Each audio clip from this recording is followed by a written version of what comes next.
do ponto de vista militar, muito impressionante. Um comando que havia treinado por meses construindo o Palácio Presidencial venezuelano no interior dos Estados Unidos, treinando centenas de vezes aquela operação para tirar o Maduro, sem perder um só soldado americano, aquilo é preciso reconhecer, é algo que nenhum outro país do mundo é capaz de fazer. Morreram uma série de soldados venezuelanos, cubanos, alguns civis também. E aquilo foi celebrado na Casa Branca. E o Trump realmente pensa sobre isso como um grande legado, Aham. né, de transformar a Venezuela num país totalmente aliado e submisso aos Estados Unidos.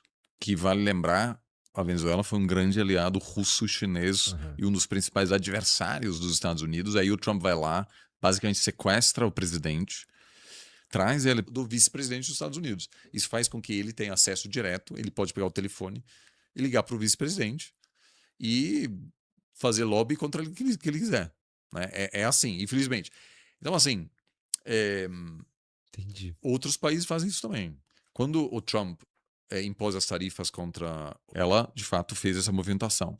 Então, a gente lá tem hoje um Aham. chavismo pró-americano que, a curto prazo, traz uma vantagem estratégica grande aos Estados Unidos. Eu acho que a longo prazo vai ser ruim porque a retórica, vão pegar o petróleo da Venezuela, Aham. etc., sem ajudar a população venezuelana, que obviamente não vai mudar absolutamente nada. Sem obviamente não tem nem perto o que Israel tem em Washington. O Brasil não tem grupos que financiam Aham. candidatos no Congresso para que tenham uma postura mais pró-Brasil. Não, não tem isso. Mas o Trump, eu acho que o Trump queria celebrar uma grande vitória, queria entrar na história como o cara que encerrou esse ciclo político no Irã. Os Estados Unidos vão repetir o modelo venezuelano em Cuba, provavelmente sem ação militar, sem um tiro, pressionar Cuba a trocar o presidente, meio que instalar um- uma pessoa dependente de Washington, e aí Cuba vira um aliado dos Estados Unidos. Isso já aconteceu no passado. Na verdade, quando os Estados Unidos expulsaram a Espanha de Cuba em 1899, Aham. Cuba nasceu como república totalmente dependente dos Estados Unidos. E aí virou meio que uma ilha de diversão assim de férias da elite americana que ia lá, dominava a população local, e em algum momento, depois de muita instabilidade e presença militar americana, o Fulgêncio Batista deu um golpe nos anos 50, com apoio dos Estados Unidos. E aí, durante os anos 50, a Revolução Cubana surgiu com a promessa de expulsar os americanos, Aham. a partir dessa experiência de opressão. Então, se o que me parece o cenário mais plausível, os Estados Unidos fizerem agora o mesmo novamente em Cuba, é impor um regime que, na visão da população, não tem legitimidade popular, pode até trazer a curto prazo algumas vantagens, porque o sistema político cubano também é totalmente fracassado. Isso, em algum momento, vai produzir o próximo Fidel Castro, Uhum. que vai mobilizar a população cubana para expulsar os americanos. Então, a gente está vendo esses ciclos.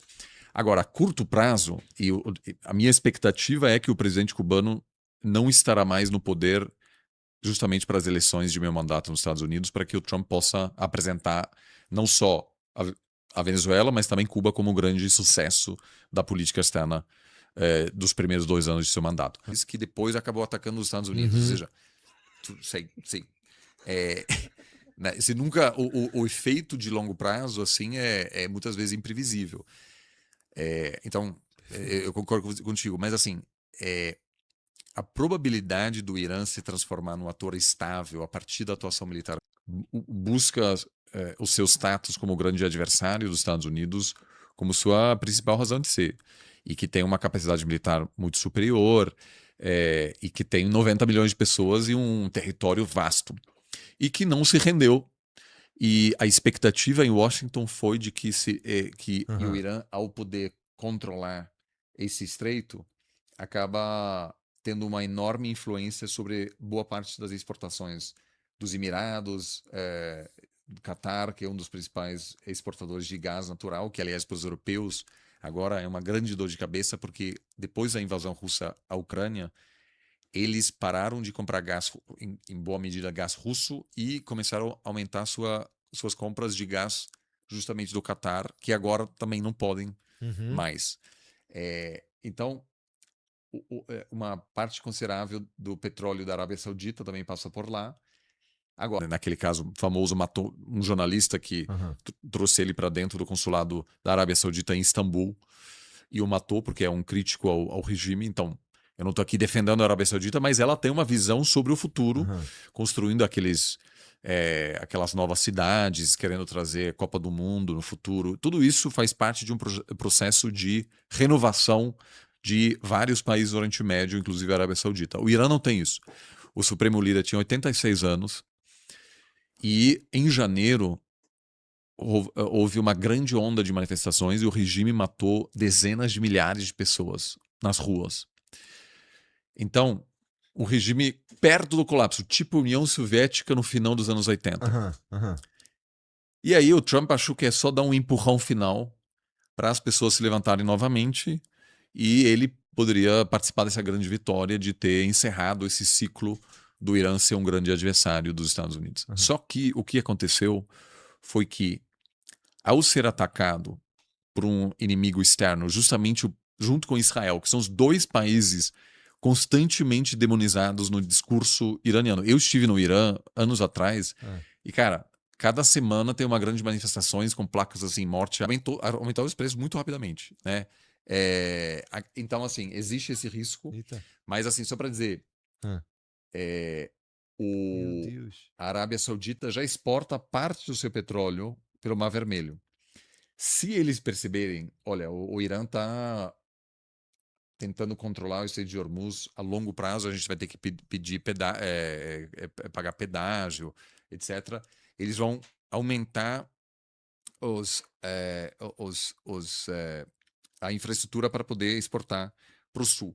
Então, a longo prazo, o Irã não pode fazer isso o tempo todo. E chega um momento em que todo mundo vai dizer, tá bom, então a gente vai construir pipelines que vão permitir que a gente exporte por Aham. outros caminhos. Mas a curto prazo é uma situação complicada. E, como eu disse, o Trump se meteu agora nessa situação e agora não tem mais saída positiva, por assim Tô dizer. entendendo, tô Eu acho que a gente entendendo. está olhando dois cenários. Uma de retirada, que é um cenário ruim porque você empodera o Irã, que é um ator imprevisível e assim um regime que acabou muito repressivo, que se fortaleceu graças à intervenção militar americana. Ou você tem um cenário de intervenção militar, que muito provavelmente produz uma crise ainda maior, mas que tem uma pequena chance dos Estados Unidos se imporem ao ponto de impor Aham. um líder pró-americano, como é o caso na Venezuela, uma Delcy iraniana. Isso que é o Entendi. sonho do Trump. Só que isso daí é muito complicado, especialmente porque ele não derrubou o regime. Não Pelo derrubou? contrário, É. entrou um cara ainda mais Não, radical. e já morreram milhares de pessoas, né? Também assim, Não que ele tenha se fosse mudado o assim uma regime coisa depois, né? rápida, assim, no Irã, na Venezuela, eu vou dizer o seguinte, mesmo depois desse sequestro, é um pouco humilhante para os venezuelanos o que aconteceu, né? Mas assim, o Maduro super odiado, o cara assim, terrível, realmente, é o país uma situação lamentável. Então, E não morreu meu tio que morava lá, exato. né? Então, assim, morreram poucas pessoas. Então, você fazer uma coisa dessa e depois, de alguma forma, facilitar uma abertura política, etc., eu acho que poderia ter dado certo. O Trump não Aham. quis fazer isso. Então, assim, se eles tivessem conseguido rapidamente forçar o regime a se render, colocar o Shah lá, tirar ele da casinha dele em Aham. Washington, botar ele lá, acho que ainda, pelo menos, tem uma chance de ter aí um regime viável. Mas agora, com cada dia que passa, morre mais gente. E assim, o Trump tá. E essa é a minha maior preocupação. Você tá agora.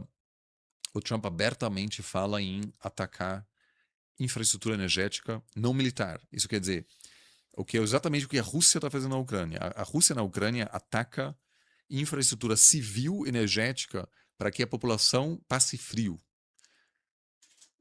para reduzir a moral, a Aham. determinação da população iraniana. Isso garante assim que os ucranianos vão odiar